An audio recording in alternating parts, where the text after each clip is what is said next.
بسم الله والحمد لله والصلاة والسلام على حبيبنا محمد وعلى آله وصحبه ومن والاه. كويلاتي لإسلاما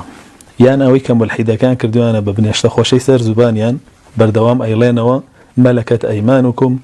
يان جارية جارية جارية بابزانين سرتا كويلاتي كي هبوا بيش هموشتي لسردمي آدم عليه السلام كويلاتي نبوا هتا وكو سردمي نوحيش لبر چەند خاڵی یەکەمیان نەوەکانی ئادەم خوشکوبرا بوون بۆیە ناگونجا کەسێکیان بکاتە کۆیلەیان کەسێکیان کۆیلەی کەسێکی تریان بێ و بەشەر کەم بوون ئینسانیەت مرۆڤایەتی کەم بوون نەئەکرا ببنە کۆیلەی یەکتر وەلا هەمان کاتیشە قەومی نوحیش بە هەمان شێوە بوون نەئەکرا ببنە کۆیلەی یەکتر. ئەمە لەلای ئێمەی مسڵمان. بەڵام لەلای ئەلمانی و بێدینەکان ئەڵێن کۆیلایەتی هەر هەبووە. للاي داروين نيزما كان ألين كويلاتي هر هبوة صاحبي قصة الحضارة ويل ديورانت لا كتاب قصة الحضارة كاتك باسي كويلاتيك ألي إنسان كان بيشتري يكتريان أخوارد دواي ماوية وازيان ليكتر خواردن هنا كاتك زراعاتيان دوزيوه وكاتك كمر ومالت بخي وكردني اندوزي وازيان ليكتر خواردن هنا هستان يكتريان بكار هنا بو خدمت كردني يكتري ويارمتيدان وإيش بيكردن بو شويه كويلاتي دسي بيكر للاي اوان كواتا نظامي كويلاتي اگر ببيتو ببي فكري علمانيا كان به اوان خويان داعن هناوا كافر ومشرك وملحد كان خويان ام نظامان دا هناوا مسلمانان داعن نهناوا و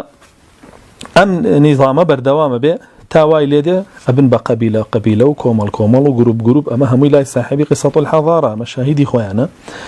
ابن بكومل وجروب وبوشوا شرع كبيت نيوانيان ولا يكتري اكو جنو ولا يكتري اسيرا كان بوشوا يتر كويلاتي دس بيكا لناوي انا وبربلاو به وكوملك بابلين سر انجاميش ابيته هوي اويكا كويلاتي دس بيكا كومل هو كار دس بيكا كدواتر ان شاء الله بس يعني كي ارسطو كيشك لا فيلسوف يوناني كان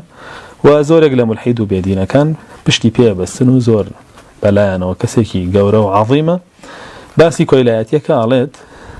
إن بعض الناس خلقوا ليكونوا عبيدا للآخرين فرمي هندق لخلقي بوخوان وادروس كراون ببن بعبد بوكو مالكي تر هندق لخلقي بوخوان هربو كويلاتي دروس كراون الأمل لفكري أرسطويا ولا فلسفة يونانية هندق خلق هر بو كويلاتي دروس كراون باش انا فرمي واما بردوامش ابي حتى وكو انسان كان اكون بسر داهناني كوملك آلتا كجي او كويلانيان بو بقريتو او وقت كويلا كان دركن چونك آلتا كان مصرفيان كم ترى كويلا كان وافلاطون بهمان شيء وكفيلسوفي يونانيه على كويلا كان بعملي هيج تيغناين تناند بعملي اونان هاولاتيج بن يعني أبي هر شيء بن أبي هر كويلة بن بويا نية هاولاتي بن أبي هر وكو كويلة بمنه بدرجة خوارتر سير كرين ولا لا يونانيا كون كان أما حقيقتي كويلاتي بوا كيونان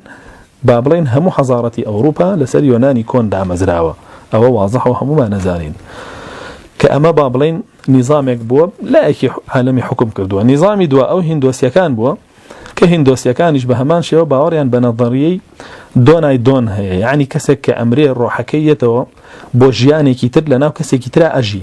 جاء أوان ألين كويلا كان أبي بكويلاتي أمجياني دنيان بسر برن بو لبروي لجياني بيشويانا تاوان باربون جرائم يعني أنجام داوا كرداري قيزون يعني كردو بو يسهاتون تور روحكيان لنا ولا شيء كترو فورمي كتر أجي كفورمي كويلاتي عقوبة بو أويك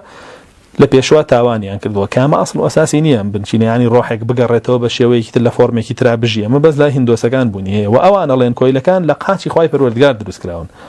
وقصي أوانا وألين ملكة كانيش لسري خواي پروردگار دروس كراون أبي دائما تاج لسري أنا أبي لسري وبن وألين صني خواي پروردگار ودليشي أو برهمية كانن بابلين أوانا ككاهنة كان يعني وألين ورقيشي لقل داغني بازرگانه كانن وقاچه كانش كويله كان نبي هل جيرو بن كويله هر كري كويله وكري كويله هر كويله وهتا اجمري هر بكويله اجي امل اعتقاد بيروباوري هندوسيا كانشا ولا لاي رومانيا كون كان جايت الرومانيا روماني مسيحيت به يعني رومانيا بابلين يونانيا كان به هر كامي كان به اوان لين كويله هر ابي كويله به حتى وكو مردني كويلة هر أبي كويلة به حتى وكم الديني ولا إنجيلا بنص لسر كويلة وكويلاتي بون هاتو ونلا توراتو ونلا إنجيلا يكدق نادو زيتوا نهي لكويلاتي بك يكدق نادو زيتوا نهي لكويلاتي بك بلكو أمر بكويلاتي أكاب واضحي لسفر تسنية هاتو لإصحاحي بستا كالي أجر نزيق بيتا ولا شارك وبيست شري لقال عبكي باني أنكب وصلح أجر جوابي أناي توصلح يعني لقال كردي دواي چوي تناو شارك وشي لناوياتي حلالته وتشيج لشعبكيه يعني ممتلكات هميه خوته تشيج لشعبكيه وقلكيه وهوزكيه همي عبدي خوته بيبا بوخذ بك بكويله بك بجاريه بك بها مشتي ولا توراتي شابه ماشي ولا سفر قضاء هاتوا كالي اجر كشكاني نشوه كمنطقيه كلاي بيت المقدس هاتنا دروا كشكاني نشوه هاتنا دروا لبيت المقدس لو منطقيه هاتنا دروا بوخوان لونا وخريكي زرعات واوشتانب لقال كسكاري خويانا فرمي ايوش بوان درچن اما وعلى دقي توراتك خويانا لي ايوش بوان درچن لناو كرو مكان تانو كروم كما بس يدارمي وكاني انا وهريكتان افرتك لوانا بفرينه بي بابو خوي بك بكويله انجا دوا او لارض بنيامين نشتجيبن لودا بنيشن و لا سفر تكوينه لا فقري شواردا لتوراة بهمان شوهاتوا لسفري أولين لفقري شلو شوار تا شلو حوت بهمان شوهاتوا كبهمو شوية عبد آزاد ناكري أبيب من توبة كويلاتي بالزاد أجر عبدك لغير خوبو ولا سفري تثنية لفقري دا تا شانزا بهمان شوا باسي بكويلة كردني خلق بدور درجي هاتوا ولا إنجيل شا لوصاياي بابلين بطريسة يعني بطروس كأخوان واي بيلن لرسالية كمية ولا رسالكي بولسي شاك بو أهلي أفسسي ناردو رسالي دو مشيك بو أهلي كولسي ناردو كولوسي ناردو بابلين بهمان شوا أمريكا بعبد كان كبمين ولا عبداتيا وبيانية داوي أزادي ورزقاري بكن ولا شعيتي كوني شاء بينين ماركز له أجر عبد كان نبونا استشتاق نبو بناوي كوريا شمالي وكوريا شمالي دروز نكراب هنا عفوا أمريكا شمالي بوني هرنبو يعني أمريكا اللاتين هنا أمريكا بابلين استحالين ولا تيجتوا كان لسر شان وبازوي كويلة كان دروس كرا وبنيادن راوا أما كويلاتي للاي أوان وأوان ميجوكيتي وأرسطو خويلة عبودية بكويلة قرتن وكويلاتي كاريكي سرطاية إنسان كان بيوستيات بيوكو بيدايستيكي جيان بيوستيان بيبو بكاريان هناوا أما قصي خويان كواتا إسلام بوني هر نبوة كاتيك ككويلاتي هبوة للاي مشرك ملحد كافر فيلسوف نازانم ديانتك أني ترهميان پیش اسلام اتوانی لری چند سرچاوی کو کویله دست بخی یکی لوانه حرب شر یکی لوانه قرض کبره قرضدار بوه او توانی لبری قرضکی بی که بکویله خود یکی لوانه کرینی مناله توانی منالی خلق بکری كفقين حاله ناتواني بخي بكي بكويله بخود یکی لوانه خلق اتشو خوي افروش لپیناوی خواردن و خواردنەوە جێگایە چونکە ئەو شتانی نەبوو ئەچوو خۆی ئەفرۆش بە سەیدێ گەیو من کۆیلایەتیت بووەکەم لە بەرامبەر ئەوانەیە حاڵەتی پێنجەمیش یعنی ئەمە چوار حاڵەتی پێنجەمیش فڕاندن سلمانی فارسی فڕێنرا کرا بە کۆیلە و حاڵەتی شەشەم کۆمەڵێک تاوان کە عقوبەکەی بە کۆیلە بوون بوو وەکو دزی و ئەو شتانە هەمومان وازەحە لە لامان کە یوسف عەلەیه السەلام وەختی خۆی پوری هێشتیەوە لە لای خۆی وواضحی شەکە یوسف عەلەیه السەلام براکەی گلایەوە لە بەرەوەی دزی کردبوو کە ئەمە لە ئەدیانەکانی پێشوە هەبووە و خاڵی حەوتەمیش لەدایک ببێ لە کۆیلە ئەوە هەر کۆیلەیە کەواتە حەوت سەرچاوی سەرەکی هەبووە بۆ بە کۆیلە گرتن حەوت سەرچاوی سەرەکی هەبووە بۆ بە کۆیلە گرتن کە ئیسلام هات ئەم سەرچاوانەی هیچی نەهێشتەوە یەکدانیان نەبێت یەک نەس نییە لە ئیسلامە ئەمر بکا بە خەڵکی بڵێ بڕۆن کۆیلە بگرن بڕۆن کۆیلە دروستکەن بڕۆن کۆیلە پایاکەن یەک نەس نییە بعکسەوە نەسی زۆر هەیە کە کۆیلە ئازاد بگرێ یەک نەس نییە کۆیلە بگیرێ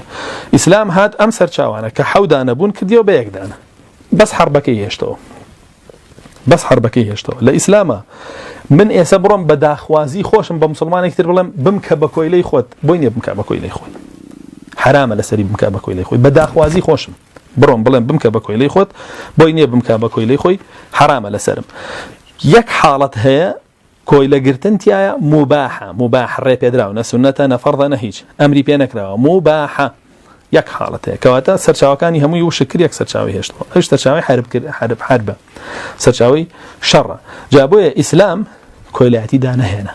بەڵکو ئەوە بە شەریعەت خۆی بوو کۆیلایەتی داهێنا بوو و ئیسلام هەوڵی دانەی هێشتە کە ئیسلام هات وەکو باسمان کرد سەرچاوەکانی هەمووی بڕیەوە یەک دانەی هێشتەوە ئەنجا هەستا سەرچاوەی ئازادکردنی کۆیلەی زۆر کرد لە کاتێکا سەرچاوەی ئازادکردنی کۆیلە یەکدانە بوو لەلای ئەوان ئەویش بەویستی خۆی بوو و بە هەوڵ و توانایی خۆی بوو کە ڕاکاو دەرچێ بۆ وڵاتێکی تر لەوێ بژی بە ئازادی کە دواتر ئەوەشیان نەهێشت هەستان بە مۆرکردنی ناوچاوانی کۆیلەکان یان باڵیان یان شانیان تاوەکو ئەم کۆیلانە لە هەر وڵاتێکی کەش بوو بناسرێنەوە کە کۆیلەن و دوایی تەسلیم بکرێنەوە ئیسلام شیوایەتیانە بووە ئەم پەڕۆیی کێسە لە ناوچاوانیە بەسن هەندێک کەس و ئەبینین لە لای کۆریەکان و بوزیەکانەیە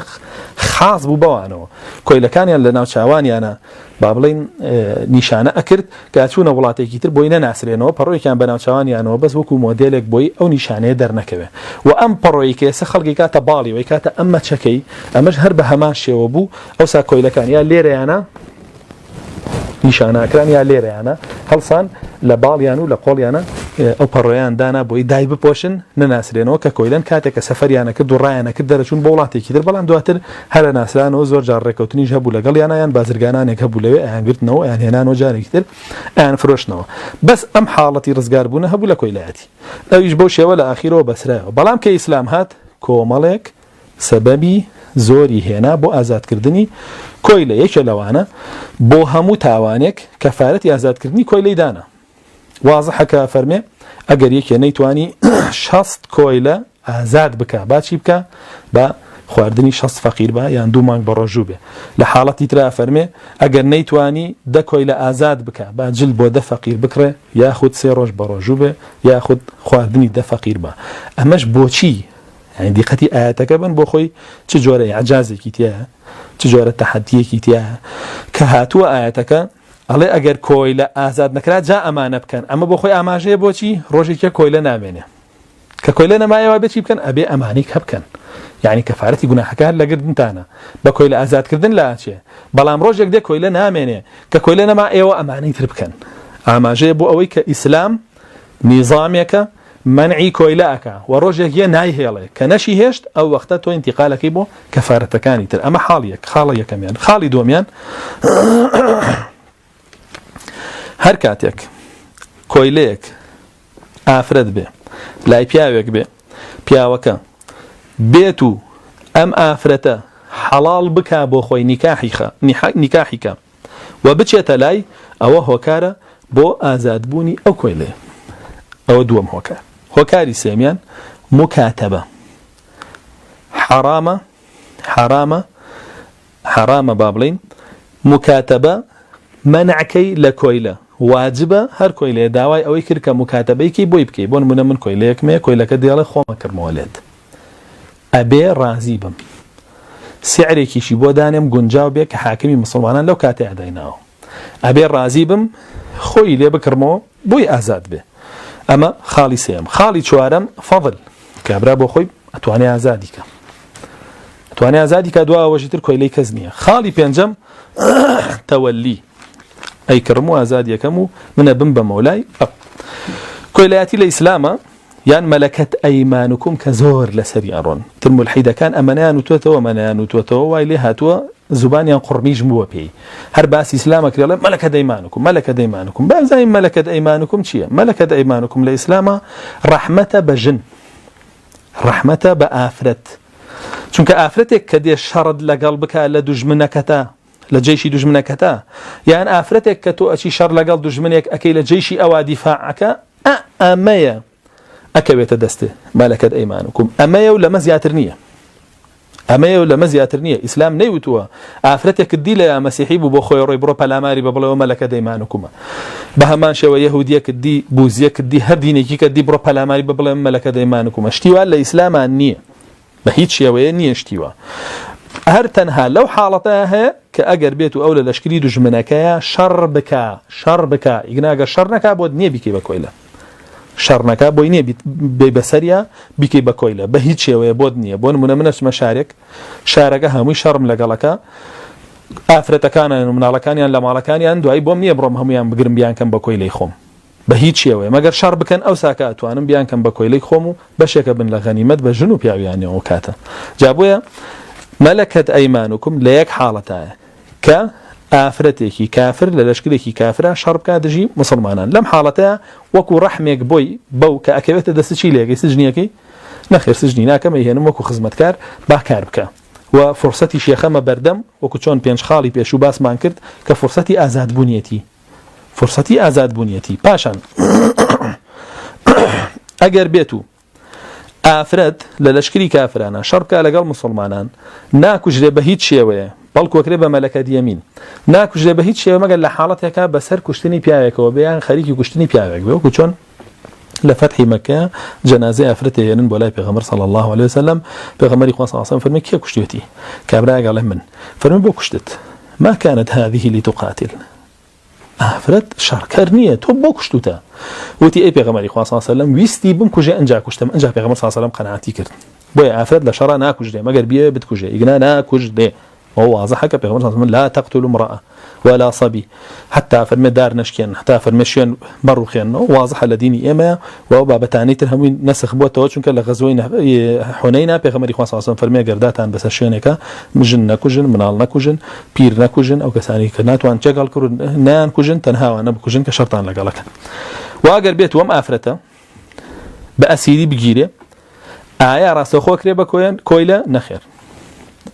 أمري أو أفرتك آية راس خو كريبا كويله يعني ناكريبا كويله بو ولي أمره بو أميره أميري جيشك كي أكويت دستي أو ويسي بكابا كويله كابا كويله آزادي كر آزادي كا غوريا واي غوريتو إما منن وإما فداء أو أفرتانك أكون دستان يانا وتاني آزادي يعني كان منتكن بسريانا يعني بمنتي خوتان وفضل وجوري خوتان آزادي يعني كان يا وخد يا وكو اگر اوتان نکر اواتوان بیان گورنو لبنانبر دیلی مسلمانانا کلای لشکرکی دجمن هيا او واضح وآياتي لسلام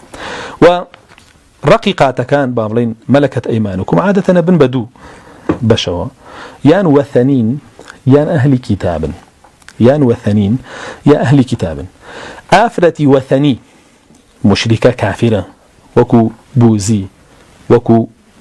بابلين زردشتي وكو مجوسي وكو يزيدي وكو أمانة أما أفرتانا بهيت شوية ناتواني جماعيا لقلقي بهيت شوية ناتواني راس الخبري جماعيا لقلقي أما جمهوري علماء لسر أون ابن قدامة لا مغنية لباب الرقاقة فرمي وسائر الكوافر والوثنيات سوى أهل الكتاب لا يجوز وطء أيهما وطئهن بملك اليمين أفرمي أو جناني ككافر ووثنين وأهل كتابنين بهيت شيء دروزنيا جماعيا لقلب بكري وبابلين سجيان لقلب بكري بشي بويك بحساب من ملكة يمينا بهمان شيء ابن عبد البر لتمهيدا فرمي على هذا جمهور العلماء الأمصار وما خالفهم إلا شذوذا همان حكمي ابن قدامة هنو أفرمي طواوي زانيان لسر أمرين مگر كوماليكي كم لزانيان نبي كراكان شاذة يعني ورناجيري مخالفان كردون وتيانا يجوز إمام نووي فرمي لا تحل وطء المشركات حتى تسلم فلو كانت على دينها حرمت أو أفرتاني مشركا ما هو بكافري بوثني بهيت شيء ويدروزني جماعيا لقلب بكري تا إيمان نهرن حرام لسرد بودنيا بشي بلا إمام شافعي لا أمة بهمان شيء وفرمي من وقع على سبية مشركة فعليه الحد هركسي بروا بو خوي بعرزي خوي بلين زينابك ياخذ جماعك لقال آفرتك مشركة كملكة يميني خوشيتي يعني كويلي خويتي ولا شرع قلتويتي وداسي كوتوا أفرمي أقر بيتو بروا جماعي لقلبك حدي شرعي لسر تطبيق أكله حدي شرعي لسر تطبيق أكره جاء خواهي برورد قال القرآن فرمي ولا تنكحوا المشركات حتى يؤمن نزيكي عفرتي مشركانك ونجماعي لقال كان تا إيمانهن بوتانية قربيهن بس نزيكي بكون أو بخوي حتى لسر تطبيقا أما بالنسبة مشركاته كواتر رجاء أزاد كردنيان هي بوش الدنيا جماعي شان لقلابكي ما قر إيمان بينن بلان بو أهل كتاب عقدكي نكاح يان هي جیاواز لعقدی نکاحی آفرتێکی ئازاد پێویستی بە وەلی ئەمر نییە بۆ لەبەرەوەی ئەمە تۆ وەلی ئەمری ئەوی تۆ خاوەنی ئەوی بەڵام کە چوویتە لای ئیتر وەکو عقدی نکاحی لێیە کە چوویتە لای وەکو عقدی نکاحی لێیە ئەویش ئەگەر بێت و ئافرەتێکی کتابیە بێ کە شەڕی کردبێ لەگەڵ مسلمانان شەڕی کردبێ لەگەڵ مسلمانان یا غومانزین کە هجوومەکات سەر مسلمانان ئێ وڵاتە کوژێ خەڵکە کوژێ وڵات وێرانەکە زەرەر ئەدا و ئەمە بەشدار بووە لە شەڕە خۆگەر بێت و بەشدار نەبوو بێ لە شەڕ و دژاتی مسلمانانی نەکردبێ کەس بۆی نیە بڕوا پەلاماری با بیکا بە کۆی لە بۆ خۆی و بیکا بە مەلەکەت یەمین مەگەر شەڕی کردبێ ئەو کاتە خاوەنەکەی توانێ بۆ خۆی لە خۆی مارە بکە و ئەگەر مناڵی لێی بوو ئەوە مناڵەکانی حڕن کە پیاوەکەی مرد ئەوە ژنەکە بۆ خۆی ئەبێتە حڕە کەس بۆی نییە بچە بەلایە ئەگەر لەسەر دینی خۆشی مابێتەوە بە مەسیحیش مابێتەوە بە جوولەکەش مابێتەوە ئەمە لەبارەی ئەوە ئەگەر بێت و نەیەڵێ ئەو پیاوە بچێتە لای بڵێ حەز ناکەم بێتە لام و ئەبێ مکاتەبە بکەی ئەبێ مکاتەبە بکەی من خۆمە کردمەوە کە سوکارم هەیە و ماڵیان هەیە ئەم کردنەوە ئەبێم پیاوە ڕازی بێ ڕاستەوخۆ ولەگەڵ یەکەم دانی قستی مکاتەبەکەیە بۆ نمونە لەسەر دە قست هەر جاری با بڵێن دە مسقال ئاڵتونە یەکەم دە مسقال کە دای ئیترە و پیاوە بە هیچ شێوە بۆی نییە بچێ بەلایە بە هیچ شێوەیە بۆی نییە بچێ بەلایە و مەسەلەی عەورات لە با بڵێن مەلەکەت یەمینە کە هاتووەتە پێشەوە کە مشریک و بێدین و ملحیدەکان ئەڵێن وڵا تۆ ئافرەتی کۆیلا بە بەڕووتی بسۆڕێتەوە و مسلمانان بەڕووتی سوڕانویان نەتەوە مانامە درۆیەکی زۆر زۆر گەورەیە بە هیچ شێوەیەک بۆ شێوە نییە خۆی پەروەردگار حرامی کردووە بەنەس هەر پیاوێ سەیری ئافرەت بکە چۆن پیاوە چێ ڕووتی کاتەوە خۆی نەهێڵە جل لەبەرکە ئەوانە هەمووی قسەی بەتاڵە گوای ئیمامی عومەر لە ئافرەتێکی یاوە لەبەرەوەی جلی مسلمانانەی لەبەر کردووە نەخێر درۆیەشتی وانە لە ئافرەتێکی یا لەبەرەوەی جلی حڕەی لەبەر کرد بە شێوەیەک خەڵک نێزانی کۆی لێوازانی حڕە وازانی ئافرەتێکی حڕی مسلمانە وتی ئەبێ جیابی لەوان ئەبێ جیابی لەوان بناسرێتەوە کە تۆ کۆی لێ حڕنیت حەقی خۆیەتیەوە ژیعتیادیە کاکە تۆ ئەچی بۆ مەکتەب جلێکە لە بەرانیە کە تەلەبەکانی تر لە بەریانەوە سات کاتە دەرەوە بۆ جلۆ بیتەوە ژوورەوە بۆ ئیمامی عومەر وا بە کۆی لێک نەڵێ ئەگەر صحیحیش بێ هەرچەند لە زانایان زۆربیان ئەڵێن صحیح نییە ئیبن تەیمیە لە مەجموعە فتاویە فەرمێ العلة في النظر خوف الفتنة خوا بۆ نەزاری حرام کردووە بۆی پیاوان نەکەونە فتنەوە وهذا يستوي فيه الحرة والأمة فەرمێ ئەم نەزەڕەش کە تووشی فتنەتەکە ئافرەتی حڕیش و ئافرەتی کۆیلەش تایە مشتەرەکە وەکو یەکە کەواتە حرامە ئەویش خۆی ڕوت بکاتەوە حرامیشە تۆ سەیری بکەی وابن حزم الأندلسي فەرمێ الأمة في العورة كالحرة لأن الطبيعة طبيعة واحدة أفرمي آفرتي كويل وآفرتي حر لجلو برقو أويا لدابوشينا لعورة درخسنا وكو يكن آفرتي كويل وآفرتي حرش وكو يكن بولا برو يك طبيعتي عنها هدو كان آفرتنا هدو كان شاف سيري عنك وهدو كان ضل بيوان وابستا أبي بويا أبي بوشي وهدو كان دابوشتا وبن كومالي حقيدانا وإسلام بۆ هەر کۆیلەیە کە لەلای مسلمانێکە کە لە هیچ ڕێژکە و دیاناتێکی تر ئەم حقوقانە بوونی نەبووە یەکەمیان خواردن و خواردنەوەی وەکو ئەو بێ کۆیلە ئەبێ وەکوی کای خۆیت وەکوی کای خۆیتەوە بیتێ دووەمیان جلوبەرگ تۆ چۆن جلوبەرگە لە بەرای هی زستانە هی هاوینە بۆ شێوە ئەبێ ئەویش لەبەری ئابێ سێمیان عەبدی تۆیە و هی کەسی تر نییە من عبدێکمە هی منە ئیتر ئەو دراوسێم بۆی نییە بڵێ وەرە ئیشش بۆم کە تۆ عەبدی منیش و تۆ ئەوەی تۆ ئەوەی جا بۆیە بە هیچ شێوەیە کەس بۆی نییە ئەمر و ناهی بەسەرا بکە جگە لە خۆم چوارەمیان ئەبێ ئەوەندە ئیشی پێ بکەم کە تەحەمولیەکە واضحە لە ڕێشەکانی ترا لا یەهود و نەسارا و مشریکین و کوفار و ملحیدون و عەلمانیین خەڵک زۆربەی لەژێر ئیشا مردووە لە کۆیلایەتیە زۆر ئاسایی بوو بەلایەنەوە توانە ئیشی نەبووە دەرخوادی شێریانەیە دەرخوادی پڵنگیانەیە و خاڵی پێنجەم عەبدی غەیری خۆم وەکو خۆم وایە لە حقوق و لە یاسایە دا یاسا ئیسلامیە عەبدێک هەیە لەویایە منیش خۆمم باشە عەبدی من نییە ئەو کابرایە عەبدی من نییە ئەگەر بێت و من زوڵمێکی لێ بکەم لەو عەبدە وەکو حڕ حسابەکرێ لە بەردەم دادگایە لەگەڵ منە وەکو ئازادێک حسابەکرێ وەکو چۆن ئیمامی عومەر کاتێک کە کوڕەکەی عەمری کوڕی عاص لە میسر مسابقەی کرد لەگەڵ عەبدێک عەبدەکە لێی بردەوە کە عەبدی خەڵکی تر بوو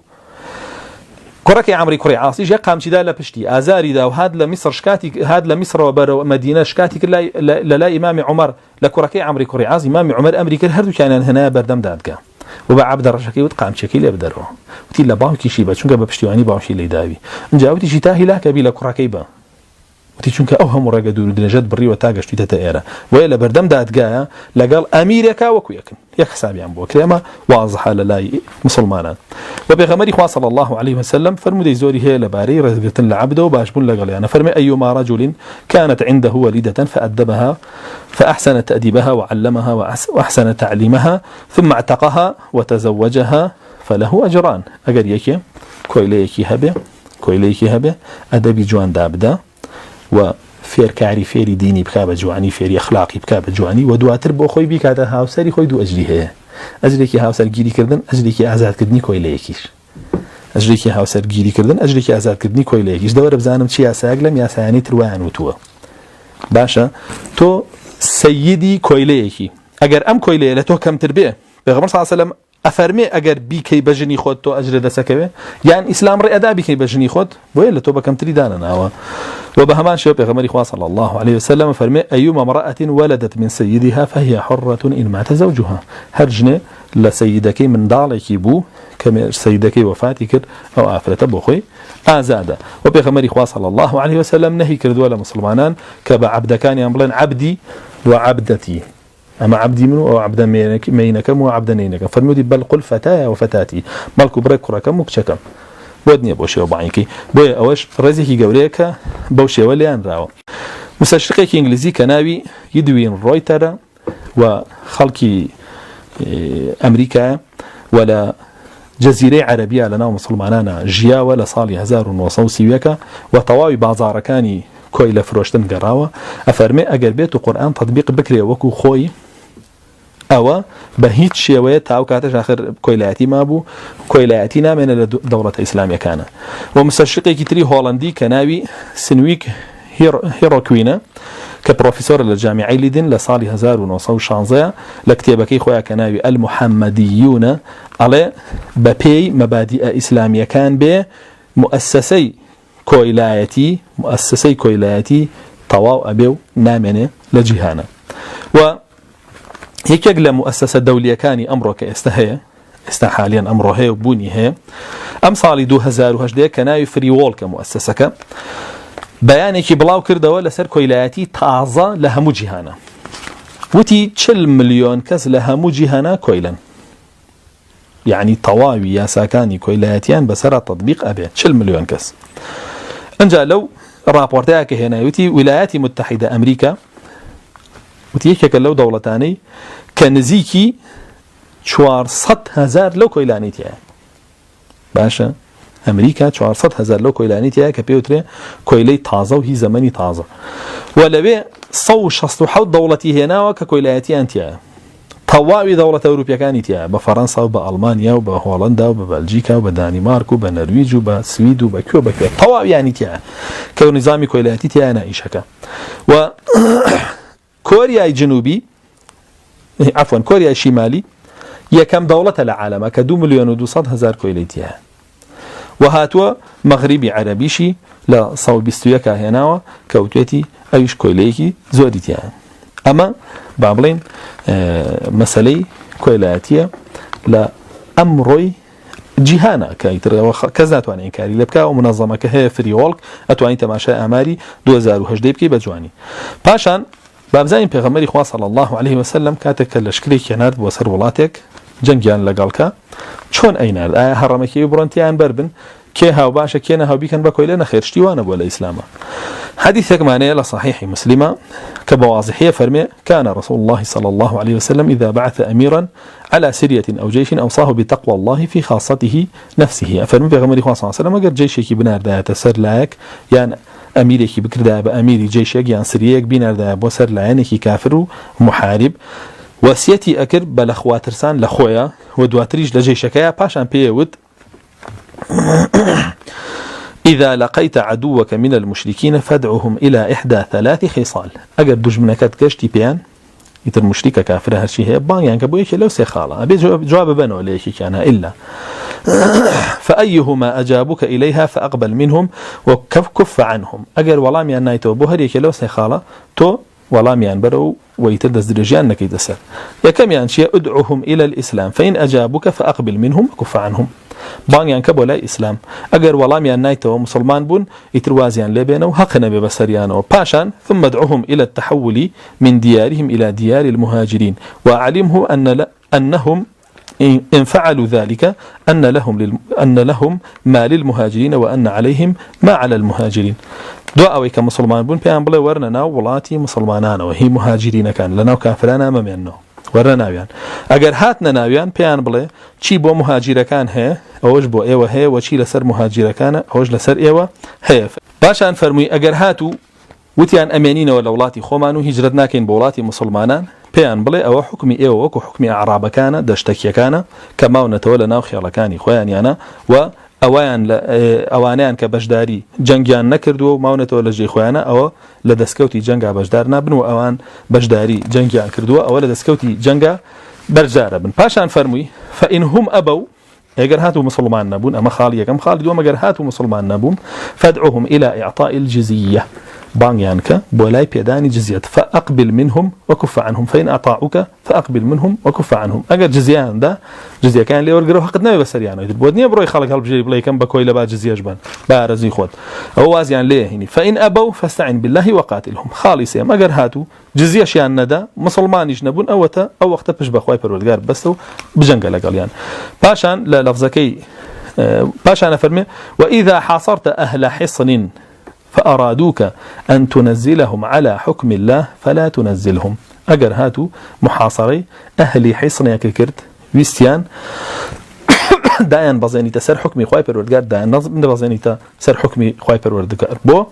فإنكم لا تدرون ماذا يحكم الله فيهم لبروي ونازان جاري حكمي خواي پروردگار چيه لوانا لبروي جاري نازان بلان دو اوي كأزان نترتوين دايان بزيني تسر حكمك ولكن أنزلهم على حكمكم ثم قضوا فيهم بعدما شئتم